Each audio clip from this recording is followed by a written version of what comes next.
வணக்கம் மக்களை. அதாவது நிறைய பேர் என்னை கேட்டாங்க, என்ன ப்ரோ பாயா மாறிட்டீங்களான்னு கேட்டாங்க. தக்காளி நான் எப்படா கேர்ளாக இருந்தேன் பாயா மாறுறதுக்கு அப்படின்னு கேட்டால், இந்த மாதிரி ஆங்கிரி ஜோக்கெலாம் பண்ணாதீங்க. உங்கள் தாடியை பார்த்தா நீங்கள் முஸ்லீம் பாயா மாறிட்ட மாதிரி தெரியுது அப்படின்னு. இந்த மாதிரி தாடி வச்சா முஸ்லீம், லுங்கி கட்டினா முஸ்லீம் அப்படிங்கிற மென்டாலிட்டியை ஃபஸ்ட்டு யார் கொண்டு வந்தான்னு தெரில. இது நான் சும்மா ஸ்டைலுக்காக வச்சேன் கொஞ்ச நாள், அப்புறம் எடுத்துலாம் சரிங்களா. அதனால் இந்த தாடியை வச்சு நம்ம முஸ்லீமா அப்படிங்கிறதெல்லாம் வேண்டாம். எனக்கு நிறைய முஸ்லீம் நண்பர்கள் இருக்கிறாங்க, இஸ்லாத்தை சேர்ந்த நண்பர்களும் இருக்கிறாங்க. அதனால் ஒரு மதத்தை வச்சு சரி ஒரு தாடியை வச்சு ஒரு மதத்தை எடை போடுறதோ, ஏன் நம்ம தமிழ் இதுலேயோ ஹிந்து இதுலேயோ நிறைய முனிவர்கள்லாம் தாடி வைக்கலைங்களா. அதனால் எல்லா மதத்துலேயும் தாடி வச்சுருக்கிறாங்க. நம்ம ஃப்ரான்சிஸ் பாபா கூட இப்படி தான் வச்சுருப்பாரு சரிங்களா. நானும் அப்படி தான் வச்சுருக்கிறேன்.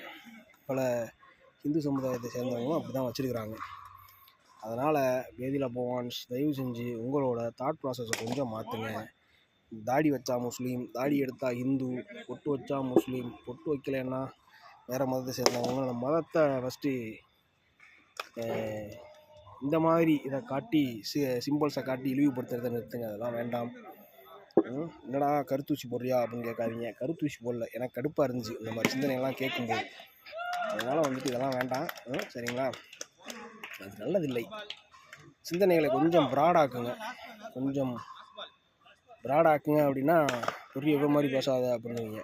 ஒன்றும் இல்லை, உங்கள் மதத்தை நீங்கள் ஃபாலோ பண்ணுங்கள். அவங்கவுங்க மதத்தை அவங்கவுங்க ஃபாலோ பண்ண விடுங்க. தேவையில்லாமல் ஒரு தாடி வச்சா அடுத்த மதமா அப்படிலாம் கேட்காதீங்க. நல்லா இல்லை. புரிஞ்சிருக்கும்னு நினைக்கிறேன். Okay bye.